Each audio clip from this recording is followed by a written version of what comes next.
నిన్న జిల్లా మంత్రి మొన్న ఒక ఆయన ప్రకటన చేసిండు. నాగార్జున సాగర్ నిండినా మేము నీళ్ళు ఇయ్యం రైతులకు. మరి వాటర్లో నీళ్ళు కలిపి నీళ్ళలో వాటర్ కలిపి తాగి మాట్లాడుతున్నాడా? సాగర్కు వచ్చిన నీళ్ళని ఆయనకే సరిపోతాయా? మరి వాటర్లో నీళ్ళు కలుపుకోవడానికి బుద్ధుండి మాట్లాడుతున్నాడా లేక మాట్లాడుతున్నాడా? ఒకవైపు ఈ పనికిమాలి మంత్రులను పెట్టుకొని ఈ చెత్తనంతా చుట్టు పెట్టుకొని రేవంత్ రెడ్డి చేస్తున్న ద్రోహం నల్గొండ జిల్లాకు మహబూబ్నగర్ జిల్లాకు రెండింటికి కూడా. నాగార్జున సాగర్కి ఇప్పట్లో నీళ్ళు వచ్చే పరిస్థితి కనబడతలేదు వీళ్ళు చేసే ద్రోహం వల్ల. ఎందుకు అంటే ఇప్పుడు కూడా నాగార్జున సాగర్ పూర్తి హక్కులున్న ప్రాజెక్ట్.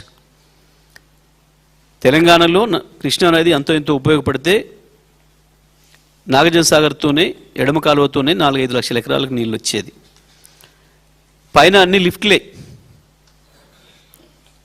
పైన కేసీఆర్ వచ్చిన తర్వాత పూర్తి చేసి ఎప్పుడో నిజాం కాలంలో ప్రారంభం చేసుకొని సమైక్యాంధ్ర ద్రోహానికి అట్నే దెబ్బతినిపోయిన భీమా ఫేజ్ 1, 2 కావచ్చు, నెట్టెంపాడు కావచ్చు, కోయిల్ సాగర్ కావచ్చు, ఆ తర్వాత అనేక ఉద్యమాల తర్వాత ప్రారంభించిన జూరాల కావచ్చు, అనేక ద్రోహాలకు గురై చివరికి ఒత్తిళ్లకు ప్రారంభించిన కేఎల్ఐ కావచ్చు,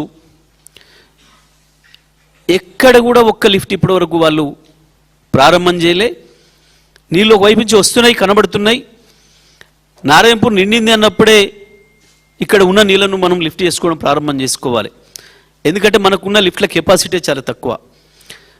వాస్తవానికి ఇవాళ ఇంత ఎల్నినో ప్రభావం ఉన్నప్పటికి కూడా మనకు ప్రకృతి సహకరించి ఇచ్చినందుకు మహబూబ్నగర్ జిల్లాలో 10 లక్షల ఎకరాలు అక్షరాల 10.5 లక్షల ఎకరాలు బ్రహ్మాండంగా మొదటి పంట పండించుకునే అవకాశం ఉండే మహబూబ్నగర్ జిల్లా రైతాంగం. కానీ దుర్మార్గంగా వీళ్ళ మోసానికి వీళ్ళ అమ్మకానికి బలైపోయి ఇవాళ మహబూబ్నగర్ జిల్లా రైతు కూడా ఎకరం నాటుబెట్టే పరిస్థితిలో లేరు. ఇక నల్గొండ నాగార్జున సాగర్ పరిస్థితి ఇంకా దరిద్రంగా తయారైంది. ఎట్టి పరిస్థితులలో కూడా నాగార్జున సాగర్ గేట్లు ఓపెన్ చేసేంత వరకు కూడా పోతిరెడ్డిపాడు దగ్గర నుంచి చుక్క నీళ్ళు తీసుకోవడానికి లేదు ఆంధ్రప్రదేశ్కి. వాళ్ళకు రావాల్సింది, వాళ్ళు తీసుకోవాల్సింది కేవలం వరద జలాలు. వరద జలాలు అంటే ఎప్పుడైనా ఏ నది పైన ఉన్న ప్రాజెక్టు నుంచి వరద జలాలు తీయాలి అని అంటే చివరి ప్రాజెక్టు కింది ప్రాజెక్టు నిండిన తర్వాత మాత్రమే పైన వరద జలాల గేట్లు ఓపెన్ చేయాలి. ఇవాళ నాగార్జున సాగర్కు చుక్క నీళ్ళు రానేలేదు. అప్పుడే దుర్మార్గంగా పోతిరెడ్డిపాడు గేట్లు ఎత్తి ఏ రకంగా తీసుకుపోతున్నారో చూసినాం మనం. బుద్ధి లేకుండా నిస్సిగ్గుగా మన అధికారుల మెడలు వంచి సంతకాలు పెట్టించి బులెటిన్ రిలీజ్ చేయిస్తున్నారు రోజు పొద్దున. మన అధికారులందరితో నేను మాట్లాడుతున్నా. కేవలం 8,000 క్యూసెక్కులు తీసుకుపోతున్నాం మేము పోతిరెడ్డిపాడు నుంచి వెళ్ళని చెప్పారు.